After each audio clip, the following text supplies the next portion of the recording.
Puis arrivé là, t'apprends que c'est le seul et unique mec. En fait, il s'est auto-motivé, tu vois. Il s'est auto-sucé, le gars. Bonjour et bienvenue à tous au Café du Coin, nous sommes le lundi 8 août, il est 7h44 du matin, nous allons commencer tout de suite avec le sommaire de l'émission. Pour commencer, nous allons faire un bref résumé de la clôture hebdomadaire qui a eu lieu ce matin. On enchaîne ensuite avec un nouveau coup dur pour Solana, une révélation qui remet en question à nouveau la confiance que les utilisateurs portent sur cette blockchain. On va ensuite enchaîner avec Binance traîné en justice dans une histoire assez rocambolesque.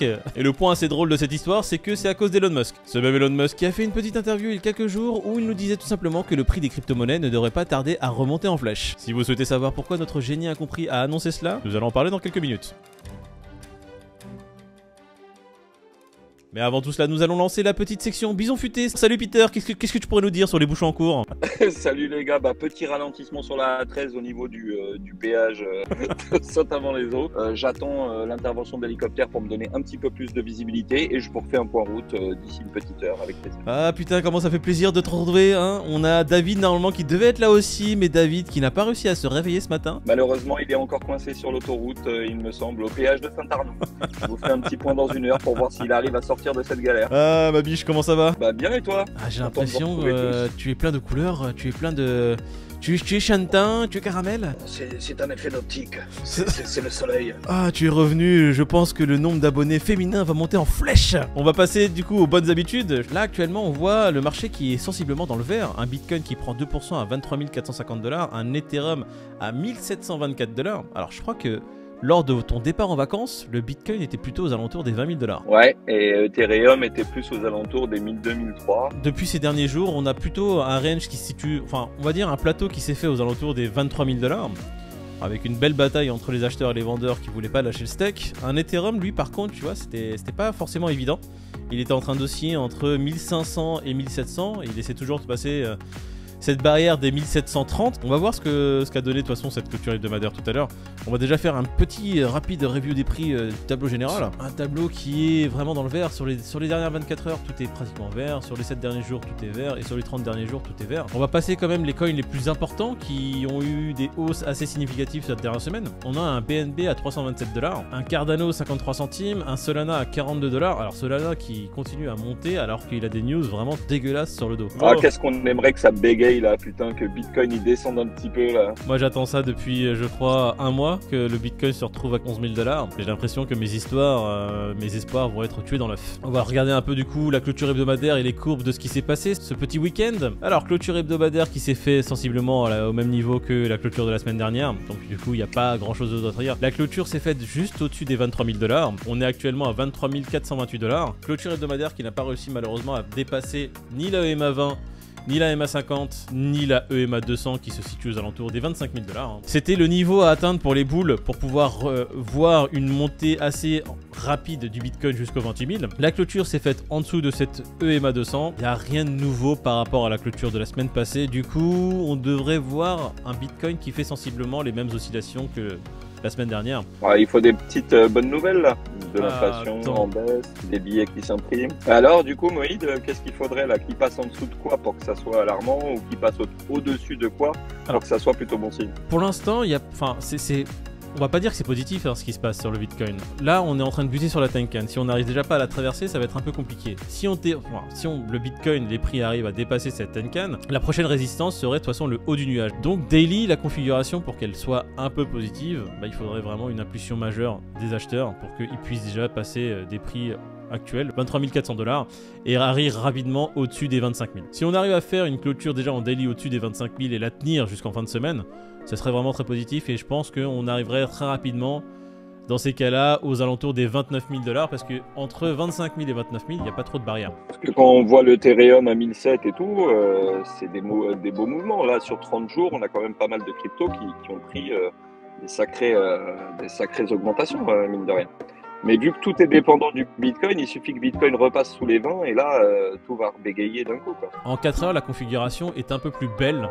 Sachant que sur les dernières heures, on a quand même réussi à se défaire du nuage. Là, les prix sont au-dessus du nuage. Et là, on a une cassure nette et franche en ce début de journée de lundi. On est au-dessus de la EMA 20, au-dessus de la EMA 50. On est au-dessus de Tenkan Kijun et on est au-dessus du nuage. Donc là, si cette bougie, déjà, elle clôture au-dessus du nuage et qu'on a une seconde bougie 4 heures qui commence au-dessus du nuage général, Ça serait déjà pas mal, une belle configuration en 4 heures. On va passer rapidement à l'Ethereum pour voir. La dernière chose, le volume est toujours très faible. On n'a pas un changement au niveau du volume, ce qui fait que, bon bah, comme d'habitude, j'avais dit la dernière fois, volume faible, très peu de probabilité pour que justement les prix aillent fortement vers la hausse. Voilà, pas de volume, pas de rentrée de liquidité, c'est pas comme ça que tu vas faire pumper les prix. Clôture hebdomadaire sur l'Ethereum, toujours en dessous du seuil critique, le seuil qu'on devait dépasser. On était quelques dollars en dessous, c'est ça qui était très drôle. On va regarder en 4 heures pour voir exactement à quel niveau il a clôturé.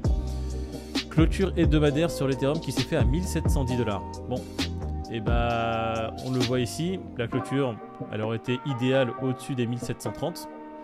On est un poil en dessous. C'est positif quand même, j'ai l'impression. Moi, j'en ai acheté à 1000, là, il est à 1007, j'ai quasiment fait 70%, hein, Ouais. donc c'est pas anodin. Hein. Non, mais j'ai envie de te dire, c'est positif dans le sens où, regarde, la clôture daily qui a été faite du coup avec cette clôture hebdomadaire, elle est au-dessus de la Tenkan, au-dessus de la EMA20, au-dessus de la EMA50.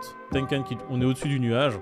La Laxpan qui commence justement à buter, justement, je sais pas si tu le vois là, je vais essayer de zoomer dessus, hop là, qui commence à buter sur la résistance des 1730. Ce qu'on voit chez l'Ethereum par rapport au Bitcoin, c'est qu'il y a beaucoup plus de tentatives d'une hausse assez significative.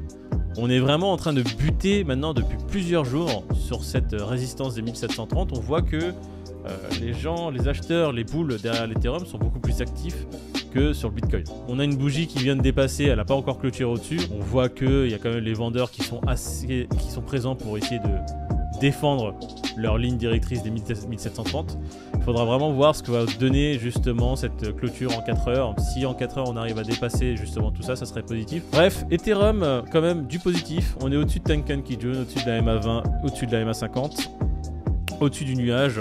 Donc là maintenant il n'y a plus qu'à s'émanciper de cette résistance des 1730. Donc dès que vous voyez une clôture en 4 heures, pour ceux qui font du trade, au-dessus de cette résistance des 1730, il y a des petits trades à placer. Ouais, en tout cas, j'achèterai pas d'Ethereum à 1700 $. Là, dans cette configuration-là, pour l'instant, j'achèterai pas non plus. On a cette résistance qui, après plusieurs essais, n'a pas donné quelque chose de positif. J'attendrai vraiment qu'il y ait une cassure franche de cette résistance avant de commencer à placer des trades si je devais placer des trades. Ouais, je suis d'accord. Bitcoin, on s'ennuie parce que c'est toujours pareil. Hein. De toute façon, là, on sait que tant qu'il dépassera pas les 25, il n'y aura pas de changement majeur. L'Ethereum, comme on est sur une zone critique et qu'on flirte et qu'on est en train de zouker cette zone critique, et bah il y a toujours un peu plus de peps, tu vois, il y a un peu d'étincelles qui se passe au quotidien. C'est un peu intéressant ce qui se passe. Allez, on va passer au Crypto Fear and Greed, on va voir ce qu'il nous dit. On est passé de 31 à 30, hier on était à 30, la semaine passée par contre on était à 33. Donc on est en train de redescendre petit à petit, hein. Et le truc à dire c'est qu'on est toujours dans la peur. Le marché est toujours plus ou moins morose, on n'est plus dans l'extrême peur, c'est vrai que quand vous étiez parti en vacances, on était encore dans l'extrême peur, donc ça a changé. Allez, on va passer aux news, Babiche. On va faire la première. Solana, un seul développeur pour 10 protocoles DeFi différents. Tu m'expliques? J'ai vu ça, je me suis dit, mais en fait, Solana, ça a été, tu vois, je pensais que c'était une team complète derrière. Et là, j'ai l'impression qu'il m'annonce qu'il n'y a qu'une seule personne qui a créé tout Solana. C'est le directeur, l'employé, le stagiaire, celui qui fait le café, qui fait tout. Il fait le SAV du téléphone qui va sortir, il fait le ménage dans la nouvelle boutique Solana, enfin le gars il est multitâche quoi. On l'appelle le couteau suisse dans la boîte. Puis arrivé là, t'apprends que c'est le seul et unique mec. En fait il s'est auto-motivé, tu vois, il s'est auto-sucé le gars. Il a monté 10 protocoles les uns sur les autres. Regardez comment ma blockchain est. J'attire les développeurs en pagaille, des gens qui investissent, qui développent chez moi, alors que c'est lui-même quoi. Allez, merci toi. Je pense pas que Solana avait besoin de ça très clairement au vu de toutes les merdes qui leur arrivent et sur la blockchain. Mais là c'est magnifique. Donc là c'est un développeur en gros qui aurait développé plus de 10 protocoles DeFi sur la blockchain Solana et en changeant de nom, enfin de pseudonyme et autres, tu vois, pour faire croire effectivement qu'il y avait beaucoup de développeurs qui créaient des projets sur la blockchain et attirer des capitaux et autres. Alors que le mec, c'est lui tout seul dans sa chambre qui s'est permis de tout créer et de tout monter en épingle. Niveau confiance, bon, le mec est un génie, hein, on va pas se mentir, hein, pour faire tout ce qu'il a fait. Enfin voilà, c'est pas un guignol. Maintenant, c'est malheureux la manière dont c'est fait et dont nous, utilisateurs Solana, on se fait flouer quoi. Aujourd'hui, cette nouvelle-là, j'ai pas l'impression qu'elle fait descendre. Quel impact quel la impact communauté. le prix quoi. Bah, soit les gens, c'est assez incroyable. Soit les gens sont complètement maintenant habitués à se prendre des grosses tartes de la part de Solana.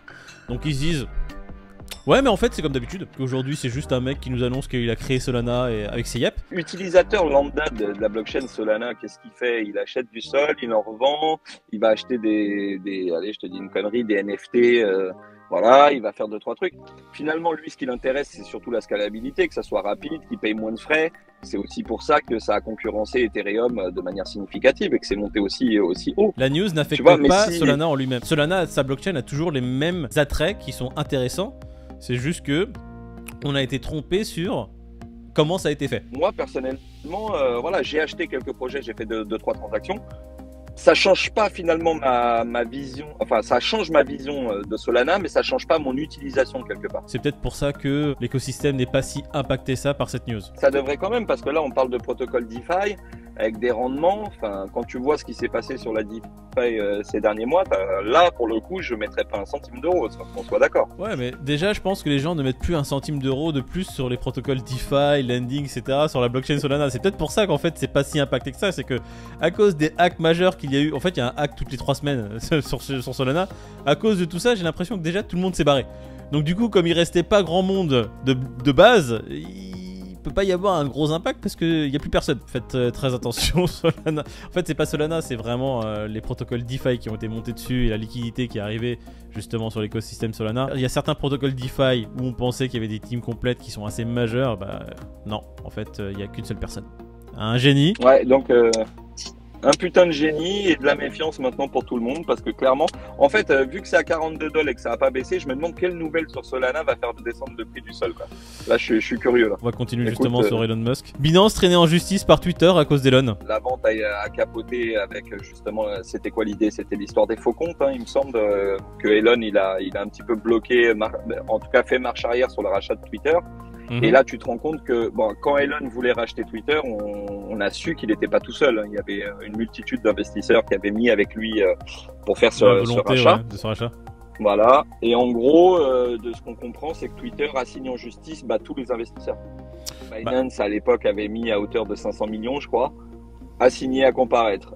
Il y avait Citadel, pareil, assigné à comparaître. Ce qui est marrant, c'est qu'aujourd'hui, c'est carrément Elon qui lui aussi met ses avocats contre Twitter et contre toutes les banques d'affaires qui les ont conseillés, donc Goldman Sachs, JP Morgan et tout le bazar. Donc je sais pas où ça va se finir cette bataille juridique là, mais c'est assez marrant à suivre. Voilà, j'espère que Binance va s'en tirer avec un moindre mal. Ça serait chiant que Binance en prenne un coup à cause de cette news. Déjà qu'ils bouffent avec les restrictions françaises qu'ils ont sur le marché français, bon, si on pouvait les laisser un peu tranquilles. Ouais.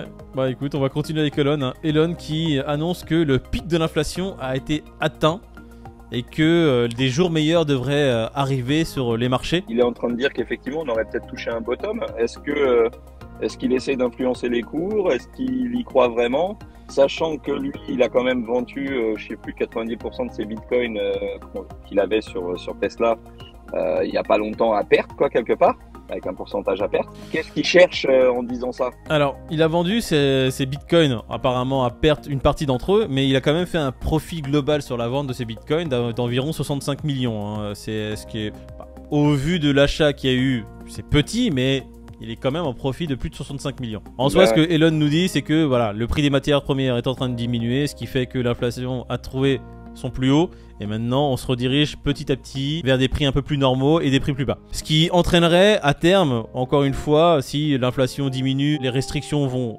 derrière diminuer, une réinjection assez forte sur les marchés boursiers et du coup sur le marché des crypto-monnaies. Si le S&P 500, comme certains l'annoncent, va remonter à 4800 points, bah écoute, oui, on a les crypto-monnaies aussi qui devraient remonter assez fortement suite à ces nouvelles. Tu penses qu'il va racheter du Bitcoin du coup, le Elon? On n'est pas à l'abri de voir plus tard que en fait Tesla a vendu ses bitcoins juste pour avoir sur ses papiers une vente de bitcoin et on va dire un bilan un peu plus positif, et dans les 48 heures qui suivent, il a racheté tout ce qu'il a vendu. On sait pas. Oui, il a fait un coup sûrement pour assainir les comptes au niveau des bilans, rassurer les investisseurs et autres, mais ça l'empêche pas d'être toujours présent sur le marché cryptoactif et d'être toujours un investisseur à ce niveau-là, quoi. Ouais. On va passer à la dernière news, la news la plus marrante, qui est le Sénat américain adopte un plan de 430 milliards de dollars pour le climat et la santé.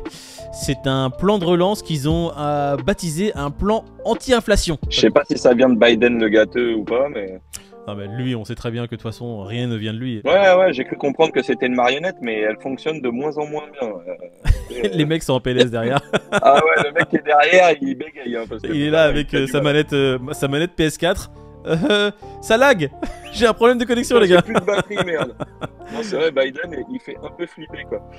Bon, bah, gros plan sur le climat et l'inflation, en gros. Hein. Donc, de ce que je comprends, il va y avoir beaucoup d'argent de débloquer à ce niveau-là.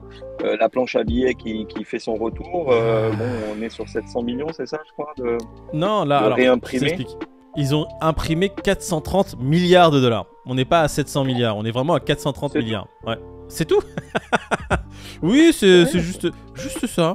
Pas grand chose de plus. Baptiser un plan de relance à 430 milliards anti-inflation, alors que c'est parce que tu as imprimé derrière 1000 milliards, 1300 milliards de dollars en tant qu'aide Covid, et c'est ce qui a ramené en fait l'inflation. Bah, je sais pas. Pour moi, j'ai jamais vu que print money allait faire en sorte de baisser l'inflation. Ils vont peut-être venir avec un système qui n'est pas encore connu et qui va révolutionner le marché. Hein. On va les regarder de près parce que les Américains, j'ai l'impression que plus ça va et plus ils nous sortent des trucs incroyables et ils sont capables de tout. Donc là, ça parle quand même d'une enveloppe de 7500 $ en crédit d'impôt pour l'achat de voitures électriques, de panneaux solaires. Donc on va dire que ça va dans le bon sens à ce niveau-là et que puis ça va acheter. Hein. Dans tous les cas, ça va relancer un petit peu. Tu vas me voir arriver aux États-Unis juste pour acheter ma petite Tesla et revenir avec. Hein. Ah, c'est un bon investissement, hein, Tesla. Il y en a qui achètent, ils revendent plus cher qu'ils l'ont acheté. Hein. Donc, je peux pas dire le contraire. Moi, ce qui me choque, c'est que effectivement, à court terme, tu vas avoir des effets positifs comme à chaque fois. Mais en tous les cas, on continue de se mordre la queue, quoi. Donc, à quel moment toute cette espèce de bulle va exploser, quoi. Je sais pas. C'est que si justement il commence à print autant, le dollar devrait un peu perdre face à l'euro sur les marchés. Ah, et le taux de change devrait redevenir plus intéressant pour l'euro, quoi. Donc la parité qu'il y a sensiblement sur l'euro-dollar devrait disparaître et on devrait, j'espère au moins un euro à 1,7 $, tu vois. Ça serait déjà positif. Parce que là, je t'avoue que je m'en prends plein la gueule, moi, avec le commerce extérieur. Mais l'impact de toute façon de ce projet de loi de finances va apparaître comme là, l'inflation qu'il y a eu, qu'au bout de 4 à 6 mois. Il y a eu pas mal de choses. Qu'est-ce que t'en as pensé? Bah écoute, j'ai l'impression que ça n'a pas bougé énormément. On est toujours un petit peu dans le même, comme je le disais en introduction, on est toujours pour moi dans un range du Bitcoin, mais qui a l'air de plus viser le haut que le bas, quoi. Mais bon, tout est encore possible, très clairement. J'ai pas l'impression que j'ai loupé grand-chose pendant mes congés. Je me demande même si je vais pas repartir. Je vais te dire, ce serait peut-être pas une mauvaise idée que tu repartes. Hein. Je pense que même moi, je vais repartir parce que il se passe rien. C'est pas faux. On attendra peut-être le retour de David. Alors à ce niveau-là, il va peut-être faire un mouvement aussi. Je sais pas, à surveiller. Oh, écoute, je vais clôturer la vidéo là-dessus. J'espère que ceux qui nous suivent, vous avez passé un bon moment avec nous. N'hésitez pas à vous abonner si vous avez apprécié, si vous souhaitez nous suivre au quotidien. Il faut savoir qu'on va commencer maintenant à faire plusieurs choses un peu différentes. On va commencer à faire des giveaways réguliers, on en aura au moins un par mois. Des petits lives à venir également. Ouais, on va commencer les petits lives sur Twitch également, c'était pas mal. On se retrouve nous demain matin. Ciao la communauté, on se retrouve demain matin. Salut à tous, à demain matin.